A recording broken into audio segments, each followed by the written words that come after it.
साठी उपस्थित सन्माननीय पालक बंधू आणि भगिनींनो, मी महाप्रयोग याचा उल्लेख याच्याकरता केला की या स्नेह संमेलनामध्ये एखाद्या छोट्या खेडेगावापेक्षा जास्त लोकसंख्या असलेले विद्यार्थी भाग घेत आहेत. तब्बल 800 विद्यार्थी आज या स्नेह संमेलनामध्ये पार्टिसिपेट झालेले आहेत. मित्रो, स्नेह संमेलनाची सुरुवात आपण गणेश वंदनाने केलेली आहे. त्यानंतर आता आज आपल्याला माहिती आहे सावित्रीबाई फुलेंची जयंती आहे. आज आपण बघत आहात तिथं अर्धा हा जो ऑडिटोरियम आहे, हे जे क्षेत्र आहे याचा अर्धा भाग महिलांनी भरलेला आहे. एक काळ असा होता की महिला दिवसा सुद्धा बाहेर निघत नव्हत्या. त्या सावित्रीच्या लेकी आज आपल्या समोर ताटमानेने हा कार्यक्रमात सहभागी होण्यासाठी आलेल्या आहेत.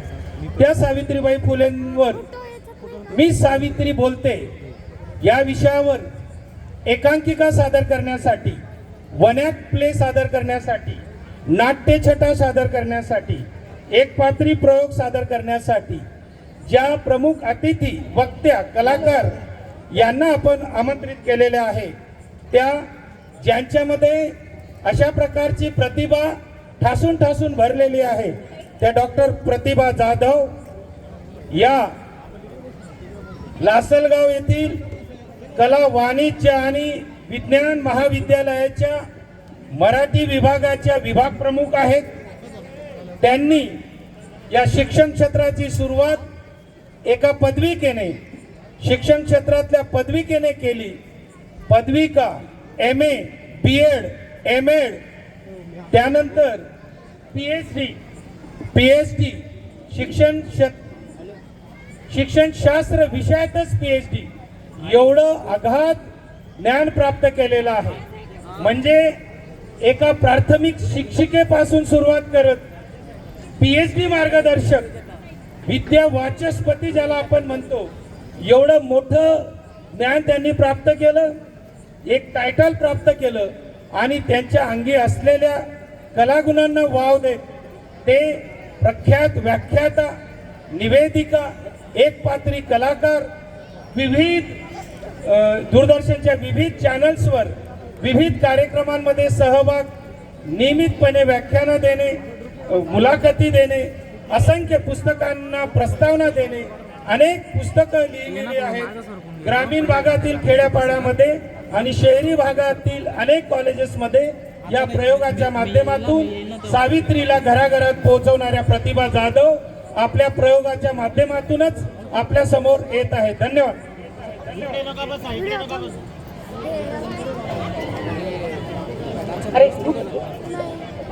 हॅलो हॅलो हॅलो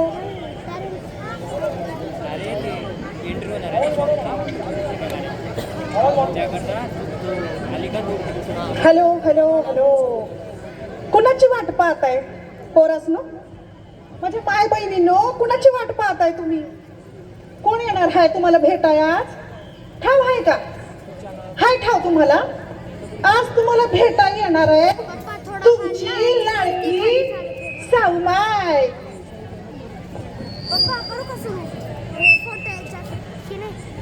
या व्यवस्थेच्या छाताडावर बसून न्यायाचं पीठ धरते वय मी सावित्री ज्योतिबा फुले बोलतेय. ह्या ईशमतवादी व्यवस्थेच्या छाताडावर बसून स्वाभिमानानं अक्षर गिरवते वय मी सावित्री ज्योतिबा फुले बोलतेय. ओळखलं ना मला? असं काय करताय माय बहिणींनो? एवढ्या दुरून आले मी तुम्हाला भेटायला. ओळखताय ना? व कोण आहे मी? तुमची सावित्री माई. आज 4 गोष्टी बोलायच्या आहे तुमच्याशी, म्हणून आले की इथं बोरकुंडात तुम्हाला भेटाया. तुम्हालाही बोलायचं ना? व काहीतरी काळजाच्या तळाशी असेल ना व तुमच्या बी? तर माझ्या बी आहे. शालिनताई कुठे गेल्या? हो शालिनताई, एवढ्या दुरून आले की भेटाया. आणि भटानी दादा कुठे गेलती? हे असे आम्ही आलोय तुमच्या घरी आणि तुमचं लक्षच नाही. काय भटानी दादा, अहो इतक्या दुरून आली सावित्रीबाई तुम्हा भेटाया, तुमचं लक्षच नाही. तुम्हाला ऐकायची का जी कहाणी माझा सारा परवास? मी म्हणलं ना, इथल्या ईशमतवादी अवस्थेच्या छाताडावर बसून आत्मसन्मानाचे धडे गिरवते. वय मी ज्योतिबा, मी सावित्री ज्योतिबा फुले बोलतेय. 3 जानेवारी 1831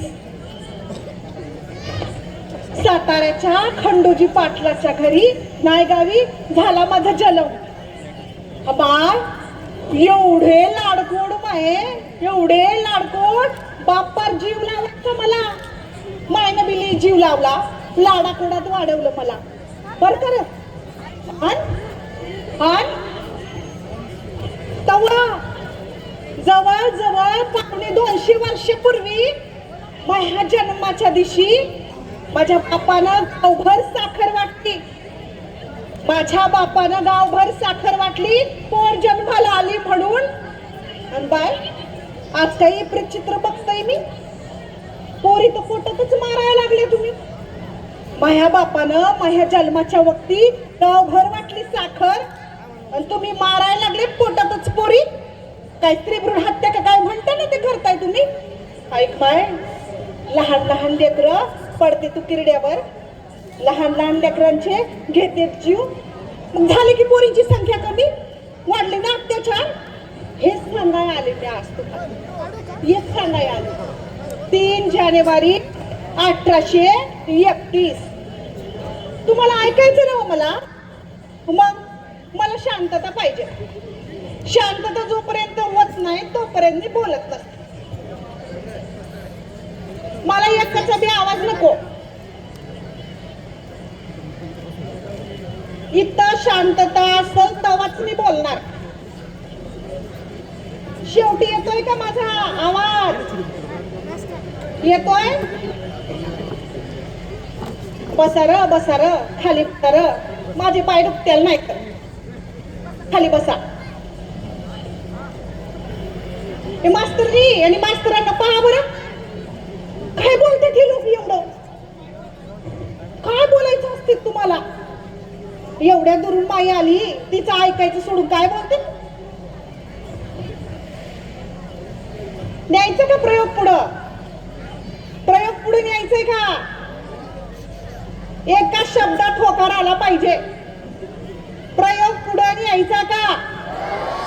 शांत बसणार का? नाही, नाही करणार प्रयोग. सर्वांनी शांतता बाळगा. मॅडमचा त्यांचा सन्मान ठेवा. ते आपल्या समोर जे सादर करत आहेत, आजचा विशेष दिवस आहे आपल्या सगळ्यांसाठी, त्यामुळे कृपया सर्वांनी शांत ठेवा. 3 जानेवारी 1831 नायगावच्या खंडोजी पाटलाच्या घरी झाला माझा जन्म. माय काय लाडपोडात स्वागत केलंय माझं. गावभर वाटली साखर माझ्या बापानं. आणि मग मला प्रश्न पडतोय, आता तुम्ही काय वागायले? पोरी पोटातच मारायले. मग तो काळ चांगला होता का आजचा काळ चांगला आहे? परत लई मोठं प्रश्नचिन्ह येत आहे माझ्या पुढ्यात. तुमच्या नाही येत वय तर लई लाडाकोडात वाढले. परकरी पोलतो वय माझं. आमराईत गेलोय एकदा साऱ्या सवंगड्यांसोबत. आमराईत गेल्यानंतर खेळता खेळता एका आंब्याच्या झाडाकडे माझं लक्ष गेलं. तिथं होतं लई लई भारी एक घरटं आणि त्या घरट्यात होती पांढरी सपत अंडी. त्या अंड्याकडं एकटक मी पाहत राहिले. लई गंमत वाटली. त्या बाजूला माझं लक्ष गेलं, तिथे एक काळा कभिन्न नाग त्या अंडी खाण्याच्या बेतात. बाप रे,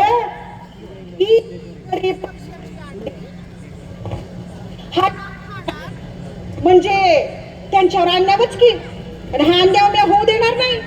मग शालीताई काय केलं, माझे सारे सोबती आल्या माझ्या बरोबर. पाहते त्या अंड्यांकडं, त्या घरट्याकडं, त्या नागाकडं येत. घाबरले की सगळे.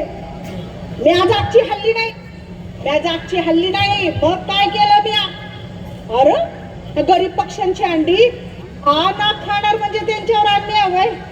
साऱ्या सवंगड्यांनी धूम ठोकली. मी आज आजची हल्ली नाही. मग मी परकराचा वचा खोचला. जवळच एक अनुकुचीदार दगड पडला होता, तो उचलला, त्या नागाला डेप मारून फेकला. नाग आला की माझ्या पुढ्यात, माझ्या पायाजवळ.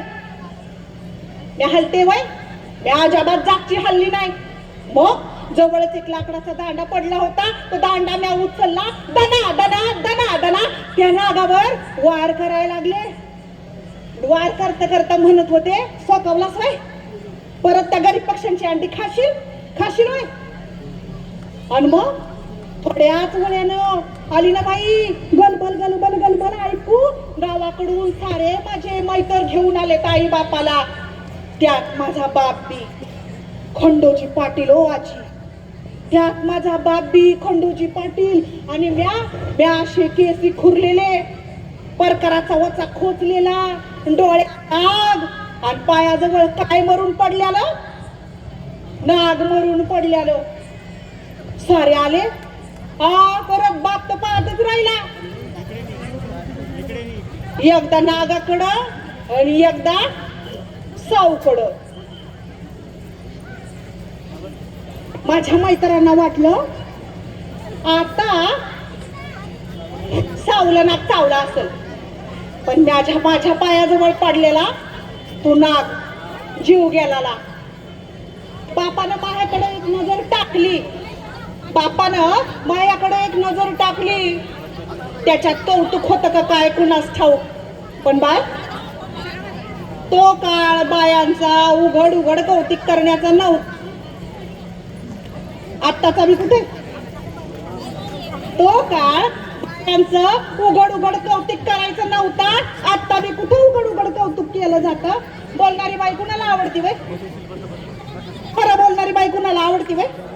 बोलणारी बाई आवडत नाही, खरं बोलणारी बाई आवडत नाही, ताट मनानं उभं राहिलेली बाई आवडत नाही, प्रश्न विचारलेली बाई आवडत नाही. आणि मग म्या एवढशी परकरी पोलकी वयातली नाग मारला. इफरत घडलं बाई, पोरीने नाग मारला. बापा वाचून माझ्याकडं पाहतोय, तोंडानं काही बोलला नाही. त्याचे डोळे बोलत होते, डोळे म्हणत होते ही पोर काय तरी वेगळी हाय बर का. पण वोटानं काही तोंडानं माझा बाप बोलला नाही. नाहीतरी बायांचं कौतुक करायची या समाजाला अलर्जीच आहे पहिल्यापासून. तवा बी होती, आज बी आहे. आम्हाला कुठं आवडते आणि पचती हुशार बाई, आम्हाला कुठं आवडते अभ्यास करणारी बाई, आम्हाला आवडते की व्हायला वय म्हणणारी बाई, आम्हाला परवडती व्हायला वय म्हणणारी बाई. तसं तो काळ बी होता. मग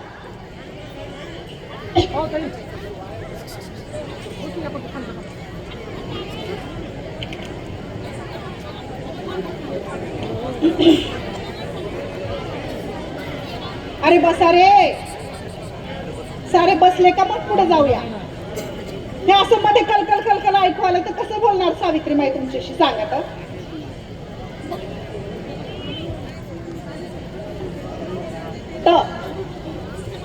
गावाच्या जवळ 5 किलोमीटरवर भरायचा बाजार. त्या काळी बापाच्या लाडाकोडात वाढलेली म्या.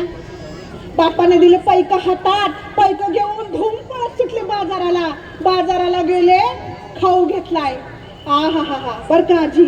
आणि खायला लागले. खात रस्त्याने आले तर बघते तर काय, तिथं पांढरा शुभ्र झगा घातलेला एक फादर उभाय. फादर, त्या फादरच्या हातात पुसकुत आणि पुसकुत असं फुकट वाटायला लागला. पुसकुत आहे, मला लय भारी वाटत. अशी गर्दी, त्या गर्दी चिरत गेले की त्यामध्ये फादरचा वडलाय जागा. आणि म्हणलं मला बी एक पुसकुत पाहिजे. फादरला लय गंमत वाटली. एवढीशी पोर घाबरतच नाही कुणाला. फादरने दिलं पुसकुत माझ्या हातात. पुसकुत घेऊन आले नाचत मी. हा पुसकुत मला पाहिजे होतं ते, पण मला वाचा ठोकळा ना पुसकुतातला. अक्षर गिरवा येत होती का, शब्द गिरवा येत होते का, नाही. मला फक्त त्या पुसकुताच्या कव्हर वरून, पहिल्या पानावरून असा हात फिरवायचा होता माय. पण पुसकुत घेऊन आलं घरी, घडलं ते विपरीतच. पुसकुत मिळालं. काय मिळालं? पुस्कूट मिळालं. काय मिळालं? पुस्कूट मिळालं. पुस्कूट घेऊन नाचत नाचत आले बाई घरी. आणि मग आल्या आल्या म्हणलं, बाबा बाबा. कोणाला दाखवून कोणाला नाही झालं ना बाई पुस्कूट. फुकट मिळालं. फुकट कोणाला नाही आवडत, फुकट मला बी आवडतं. मग आले बाई नाचत नाचत, कोणाला दाखवून कोणाला नाही. बाबा बसलं होतं अंगणात खाटावर. आणि मग बाबाला म्हटलं, बाबा बाबा अहो पा तरी काय आणलं तुमच्या लेकीनं. बाबानं पाहिलं पुस्कूट हातात. बाय असं चिडलं बाबा. तळपायची आग गेली मस्तकात. उठलं तिथून धाड धाड, हातातलं पुस्कूट घेतलं हिसकून. आणि म्हणलं कसं, साहो परत अशी पुस्कुट बिस्कुट घरात आणशील तर याद राख, हे लाड इथं चालायचे नाही. बाय मला कळच ना, एवढं लाड करतात बाबा आपलं. आणि फक्त पुस्कुट पाहिलं, तळपायची आग मस्तकात का गेली बाबाच्या? का गेली बाबाच्या डोक्यात? तळपायची आग बाबाच्या मस्तकात का गेली? का गेली बाई? काय मुखी पोरं आहे काय सगळी? बोलता येते ना मग? बाई बाईच्या हातात पुस्कूट म्हणजे काय? जगबुडी येईल ना काय? तो कौपल जगबुडी येईल, तो कौपल. आणि जी बाई शिकल तिच्या नवऱ्याच्या ताटात वड्या आळ्या वळवळतील. बायांना ठेवलं की लांब लांब लांब लांब, आतल्या खोलीत आतल्या खोलीत आतल्या खोलीत रांधा वाडा, पुष्टी काढा, चूल ना बोल. एवढ्याच एकट्यात ठेवलंय बांधून करकचून. म्हणून तर बापाच्या तळपायची आग गेली मस्तकात. पुस्कुट घेतली आणि टाकली की बाजूला मातीच्या ढिगाऱ्यावर अंगणातल्या. मग त्या दिवशी मी झोपलेच नाही, जेवले बी नाही. मला वाटलं बाबा येतील आणि म्हणतील, उठव माय खाऊन घे, पुस्कूट हवाय तुला, घे पुस्कूट खाऊन घे. तुम्ही पुरं करता ना ते इमोशनल ब्लॅकमेलिंग का काय? हा तसं मी आधी जेवलेच नाही त्या दिवशी. जेवले नाही काय नाही, डोळे हे सुजले, पाय आपटले, वरडले, भेकले, पण पुस्कूट मला मिळणार नव्हतं म्हणजे नव्हतं. मग सारे जेवले, निजले, झोपी गेले.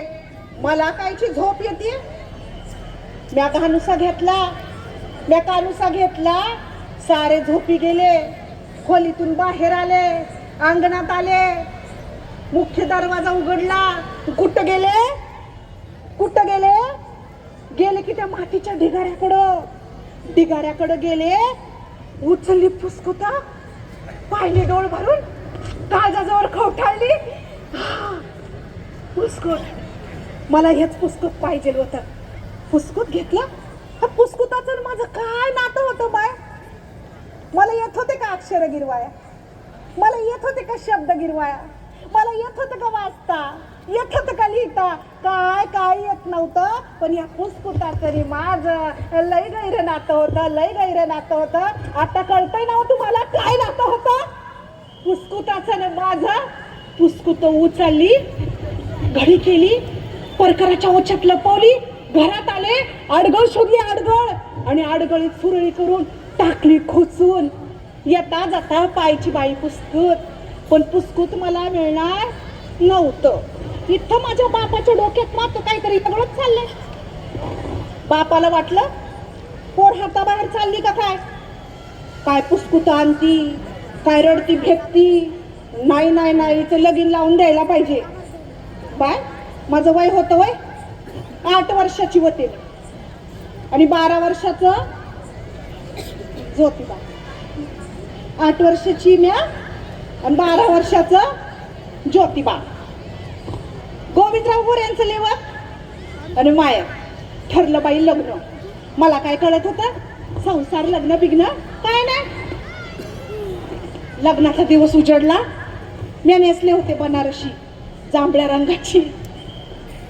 नवी नवरी सासरी निघाली. नवी नवरी सासरी निघाली. माझ्याकडे लय होती बावल्या बोळके भातुकलीचा खेळ. मी काहीच नाही घेतलं. मी काय घेतलं माहिती? काय घेतलं? म्या घेतलं पुसकून, लपवलं पदराची आड. आले ना बाई सासरी. सासरी काय शोधली परत? आडगळीत सुरळी करून खोचली ना बाई पुसकुत. आणि मग काय बाई ही अवस्था? काय करणार होते मी? अहो जग जाळणार होते का देश? शब्दच गिरवणार होते. तरी मी नाही परवानगी. मला तर लई मोठा प्रश्न पडतोय. ही अवस्था आहे व्हय? अहो ही अव्यवस्था आहे, अव्यवस्था. तरी बी आपण हिला म्हणतो व्यवस्था. व्यवस्था कशी असती? व्यवस्थित. मग व्यवस्थित नव्हती म्हणून तर मला घेऊ दिलं नाही ना पुस्तक. पुस्तक घेतलं असतं, वाचलं असतं तर काय झालं असतं बा? मग सासरी आले. रोज पाहायची त्या पुस्तकाकडं. पुस्तक वाचायची परवानगी या अवस्थेने मला दिली नव्हती. पळसाला पानं 3च. घरोघरी मातीच्या चुली. जे माहेरी ते सासरी. येता जाता पुस्तकाकडे पाहायचे. एक दिवस काय झालं? सासूबाई म्हणल्या, शांताई सासूबाई म्हणल्या, साऊ तू घेऊन जायचं साज शिदोरी ज्योतिबाला शेतात. बाय माय असारच झाला साऊला. तुम्ही म्हणाल सासूनं काम सांगितलं, साऊला आनंद झाला. मी तर म्हणते जगातली पहिली सून असल जिला सासूनं काम सांगितल्यावर आनंद झाला. काय तिचे हिशोब वेगळे, सासूचे माझे हिशेब वेगळे. मला काऊन आनंद झाला?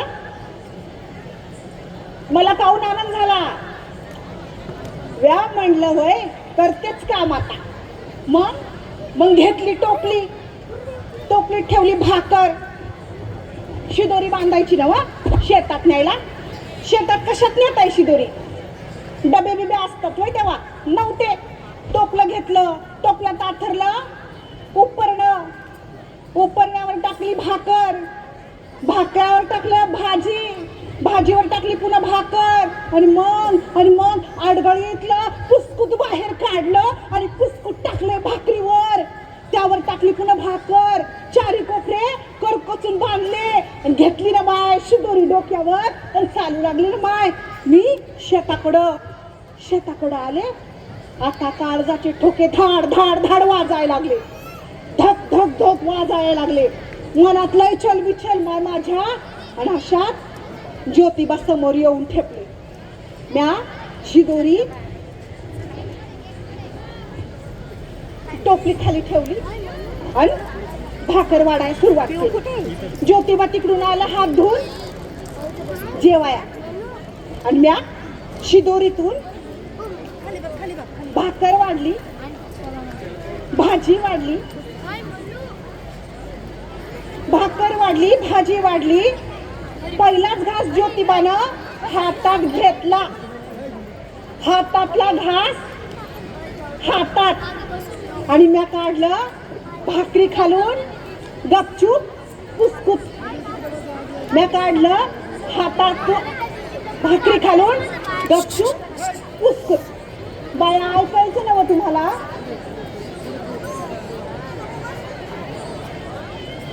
शांतता नसेल तर कसं बोलणार सावित्रीमाई? ऐकायचं ना व तुम्हाला? बोलायचं का पुढं?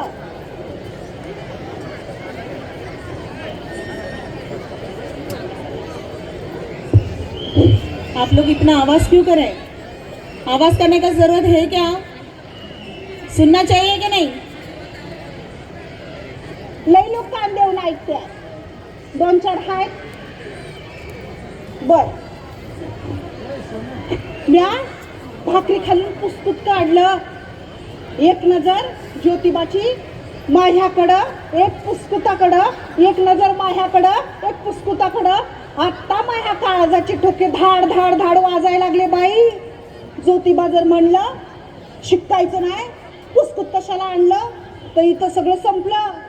पण झालं काय माहितीये का पोरींनो, ज्योतिबानं माझ्या हातात कुसकुत पाहिलं, हातातला घास हातातच राहिला आणि म्हणलं कसं, साऊ अगं काय हे पुस्तक आणलंस तू, शिकायचंय तुला, अक्षरं गिरवायची आहे, अगं शब्द गिरवायचे, बोल ना बोल. मी हा हा हा म्हणून होकारा दिला पण त्या क्षणापासून मातीच्या पाटीवर माझी शाळा सुरू झाली. काडीची लेखणी आणि मातीची पाटी, आणि त्या क्षणापासून माझी शाळा सुरू झाली. भारतातली पहिली प्रशिक्षित शिक्षिका, भारतातली पहिली बाई शिकली, क्रांती ज्योती सावित्रीबाई ज्योतिबा फुले. त्या ज्योतिबाला म्हणायची शेठजी, ज्योतिबा मला म्हणायचं बाई. लय आदर होता एकमेकांसाठी आमच्या मनात. तुमच्याकडे आहे बाई, नसेल तर शिकवा बाय. 250 वर्षापूर्वी आम्ही एकमेकाला द्यायचो आदर. ते मला म्हणायचे बाई आणि म्या म्हणायचे शेठजी. शेठजी आणि म्या शिकू लागले, गिरवू लागले, वाचू लागले. पण म्हणतात ना, शिक्षणानं काय होतं, मस्तक सुधारत, चांगला काय वाईट काय कळाया लागत. बाई प्रश्न विचाराया लागती, बाईला प्रश्न पडाया लागतात. आणि मग ह्या व्यवस्थेला चालेल का बाई, बाईनं प्रश्न विचारलेलं. मग मी शिकले आणि ज्योतिबाला शेठजीला एकदा म्हणलं, शेठजी मी शिकले, शेठजी मी शिकले, अक्षर गिरवायला लागले, शब्द गिरवायला लागले, लिहायला लागले, वाचायला लागले. पण अज्ञानाच्या आणि अन्यायाच्या लई खोल खोल काळोखा करते माझ्या माय बहिणी पडल्या ना खितपत युगायुगांपासून. त्यांना कोण शिकवणार, त्यांना कोण शिकवणार. आणि मग काढली का आम्ही 1 जानेवारी 1848 ला पुण्यातल्या भिडेवाड्यात पहिली मुलींची शाळा. 1 जानेवारी 1848. माझं वय काय होतं तेव्हा, आता करा बरं हिशोब. माझा जन्म 1831 चा, आम्ही दोघांनी शाळा काढली 1848 ला. काय होतं माझं वय, माझं वय काय होतं. हे पोरी गणित नाही वय शिकाय तुम्हाला, काय ग मास्तर शिकवत नाही वय गणित त्यांना. काय वय होतं माझं, 17 वर्षाची मी. आणि शेठजींनी काढली की शाळा पुण्यातल्या भिडेवाड्यात. रोज जायची मी, काळजाजवळ पाठी पुस्तकं कवटाळलेली, बिगी बिगी बिगी बिगी नजर सरळ, डोईवर पदर, आणि जायची की भिडेवाड्यात पोरींना शिकवाय. इवले इवले चेहरे पोरींचे आठवायचे मला, बोलवायचे मला. पण माय हे व्यवस्थेने गाठ पेरून ठेवले होते माझ्या वाटेवर. तुम्हाला माहिती ना व, तुम्हाला माहिती ना व, शेऱ्या मातीचा मारा व्हायचा, दगड धोंडे मिळायचे, शिव्या शाप मिळायचे. एखादी असती ना तर झुकली असती, वाकली असती आणि माघारी फिरली असती, पण नाही फिरली. आम्हाला घडवायचा होता बदल, आम्हाला करायची होती क्रांती. आणि अशा वेळेला त्या दिवशी मी चालले पुण्यातल्या भिडेवाड्यात, बिगी बिगी डोईवर पदर, काळजाजवळ अशी पाठी पुस्तकं कवटाळलेली. आणि आला की तो धटिंगम समोर म्हणतो कसा मला, ए बाई माग फिर. मला कळत ना, रोज अशा शिव्या घालतोय, दगड मातीचा मारा रोजचा चाललाय. आज तर तो माझ्या आमचटीला यायला लागला. म्हणतो कसा, ए बाई माग फिर. मग ढुंकून मी पाहिलं नाही त्याच्याकडं, तो तर अजूनच चेकाळला, बाई माग फिर.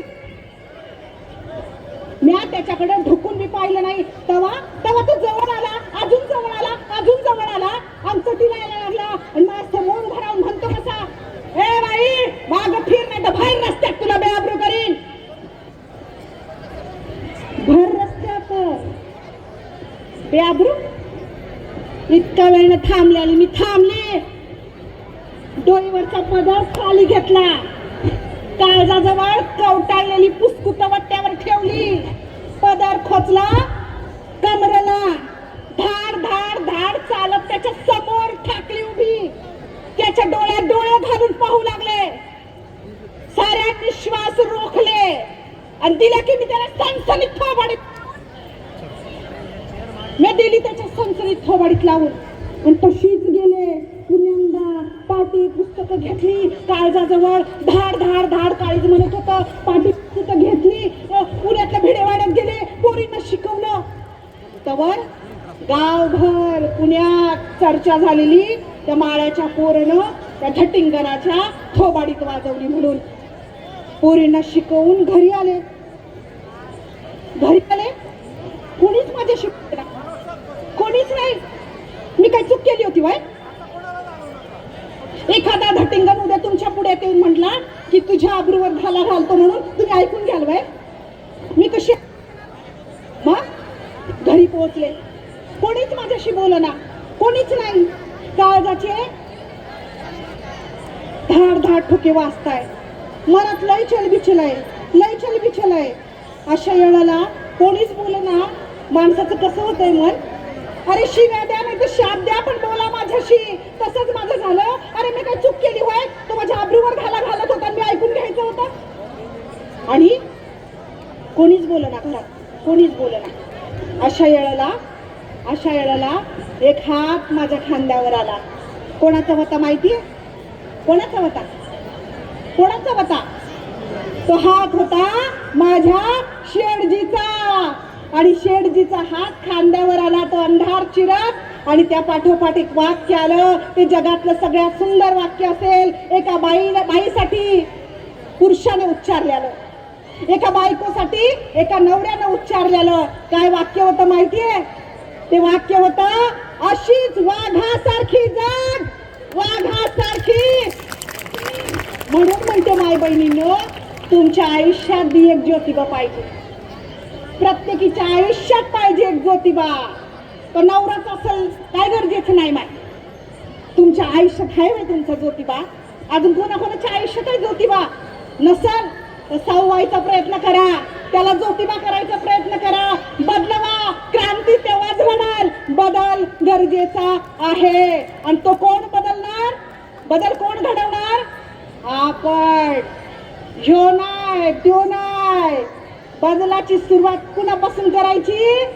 स्वतःपासून करायची. तवा जग बदलतं. ये बदलेगा वो बदलेगा और फिर देश बदलेगा असं नसतंय.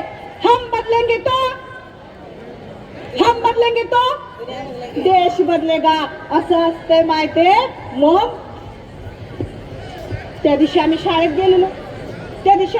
गेलेलो आणि सगळी भटमंडळी आली की घरी आली. आणि माझ्या सासऱ्यांना गोविंदराव गौऱ्यांना सांगितलं की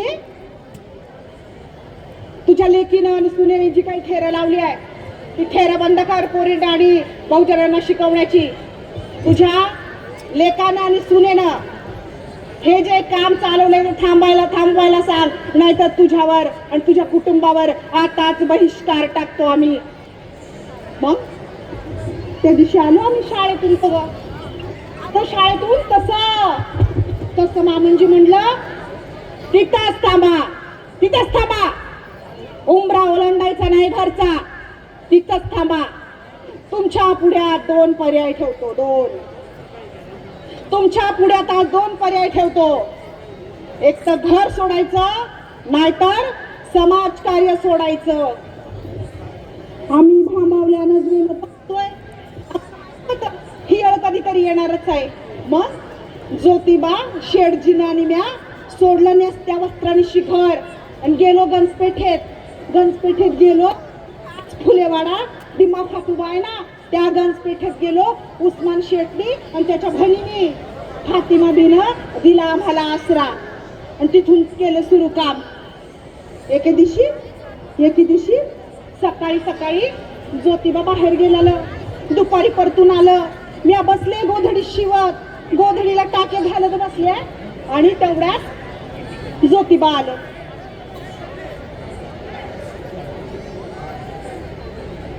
माझे डोळे हे रडू रडू लाल झालेले. ज्योतिबाला उमजना. ज्योतिबा म्हणलं, बाई काय झालं, असा काय रडवेला चेहरा तुमचा, कुणी काही बोललं का, कुणी आलं होतं का? ज्योतिबा तसं बोलला आणि धाय मोकलून मला रडायला आलं. ज्योतिबाला कळच ना काय झालंय. शेठजी म्हणलं, अ बाई काय झालंय सांगा तरी, तुम्ही सांगितल्याशिवाय कसं कळेल आम्हाला.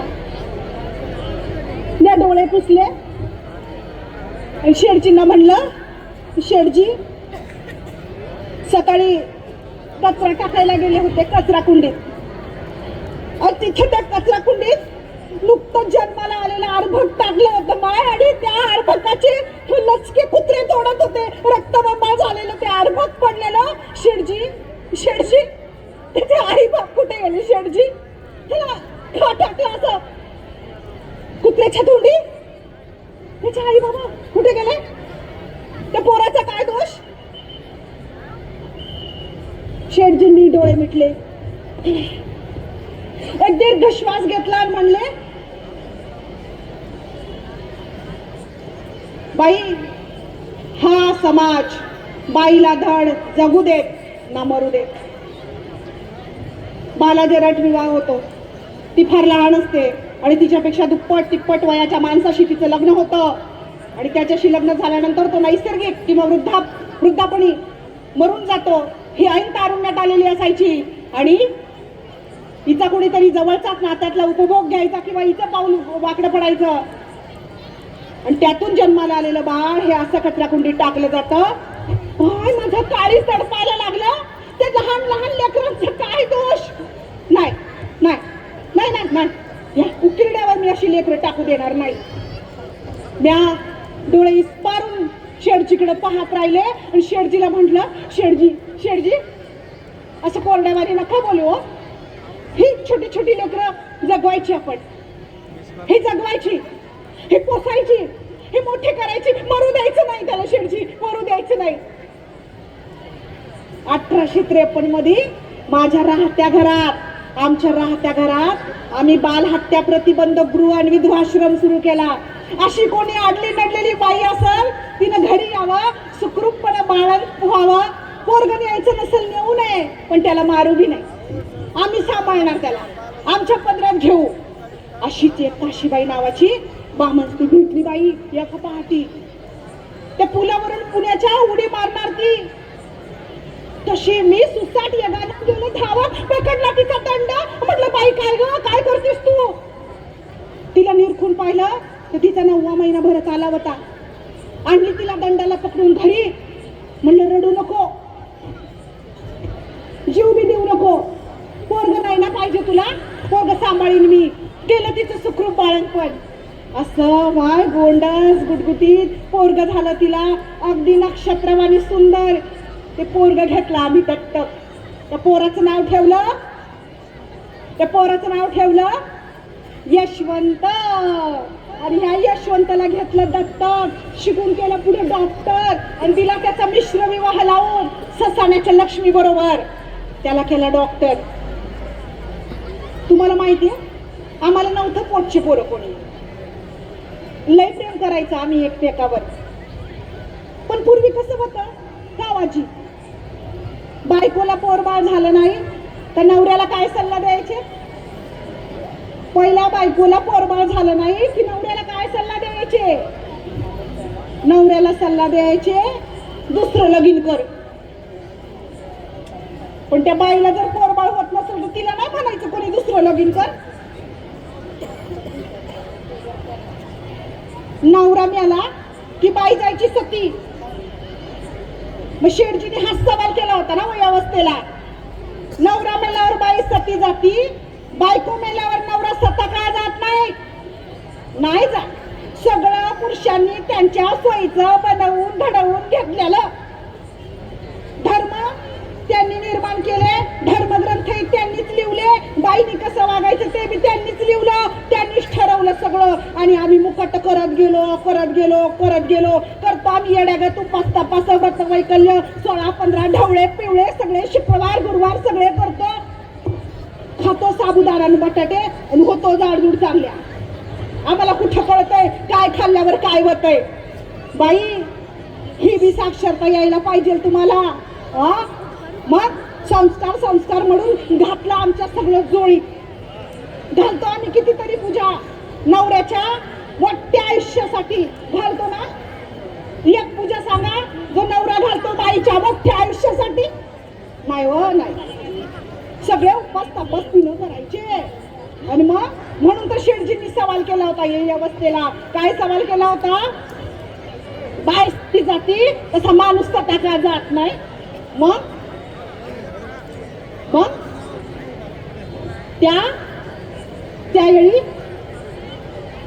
त्यावेळी घरचे सगळे मागे लागले शेठजीच्या. काय मागे लागले?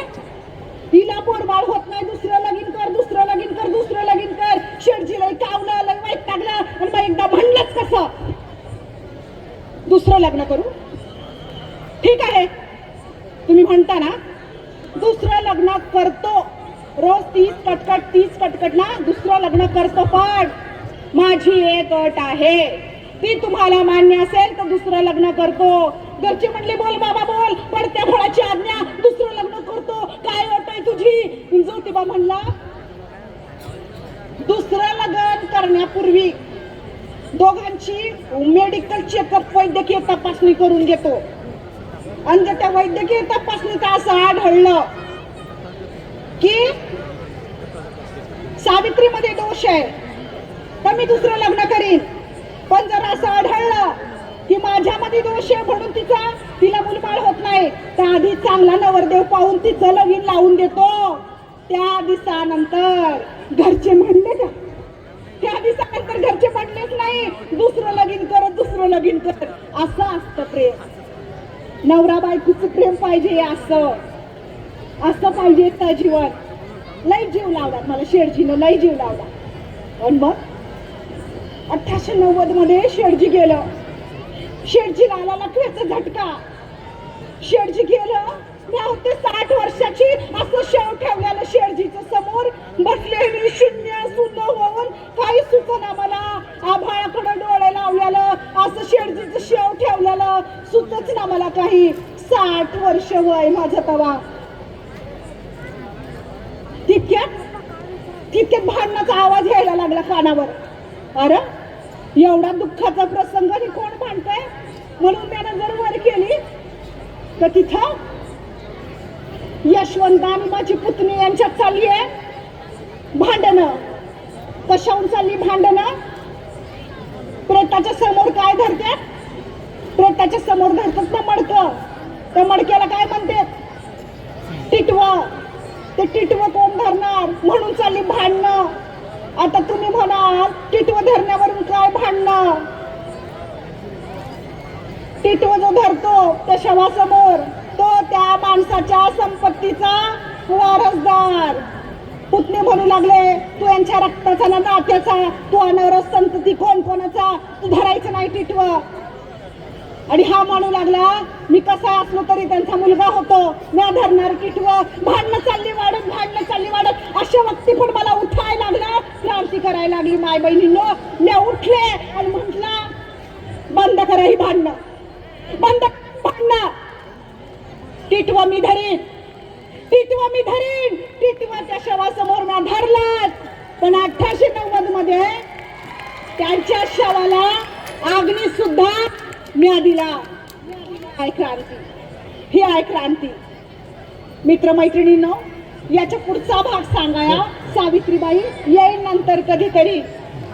पण तुम्ही एक करायला पाहिजे तेवढंच सांगून जाते म्या. इथं सगळ्यांच्या साक्षीनं, इथं काय 3-4 हजार लोक आहेत त्यांच्या साक्षीनं, या जन्मातच उदात्त सुंदर असं काही तू कर गड्या. तुझ्या नंतर स्मरतील तुझला, तुझ नंतरच्या 7